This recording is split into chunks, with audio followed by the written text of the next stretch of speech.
নমস্কার বন্ধুরা, তোমরা সব কেমন আছো? আশা করি তোমরা সব ভালো রয়েছো। আমরা সবাই ভালো রয়েছি। আর আজকের আমরা ঘরেতে পুজো করছি ছোটো করে। আজকে হচ্ছে বুদ্ধ পূর্ণিমা। তাই পূর্ণিমাতে আমি অনেকদিন ধরে ভাবছিলাম যে পুজো করব, নারায়ণ পুজো, সত্যনারায়ণ পুজো করবো।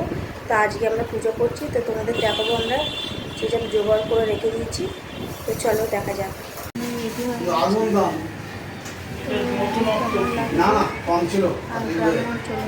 আমাদের মেয়ে এসছে, এটা আমাদের ছোটো মেয়ে।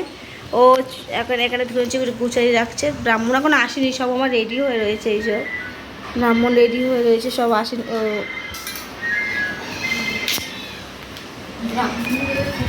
তো ব্রাহ্মণ ঠাকুর আমাদের চলে এসছে।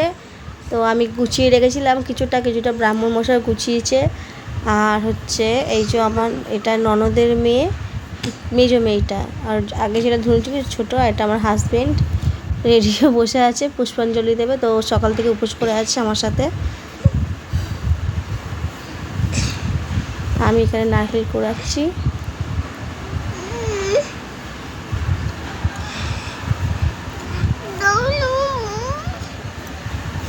তুমি বলবে? এই আমার ছেলে বলছে, এবার বলো। ওর ভালো লাগছে না, কারণ ও একটু বকা খেয়েছে আমার কাছে, দুষ্টু করেছে।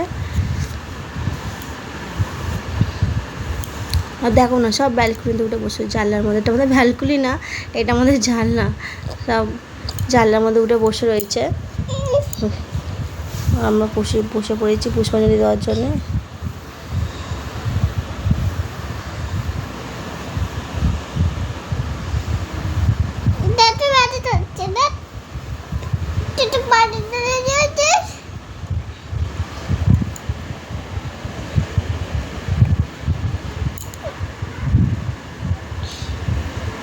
ব্রাহ্মণ মশাই খুব সুন্দর পুজো করেছে ইনি। ও আমাদের অনেকক্ষণ ধরে পুজোটা করেছে, হোম করেছে আবার।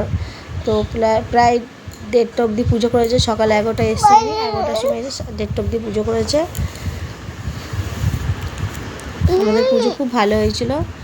আর বিশেষ করে এই যজ্ঞ করার সময় সবার চোখ জ্বালা করছিল, ঘরে পুরো ধোঁয়া হয়ে গেছিলো। ঠিক বোঝা যাচ্ছিল, কিন্তু প্রথম যখন আর বাবা স্নান করছে, খুব ঘরে ধোঁয়া হয়ে ভরে গেছিলো।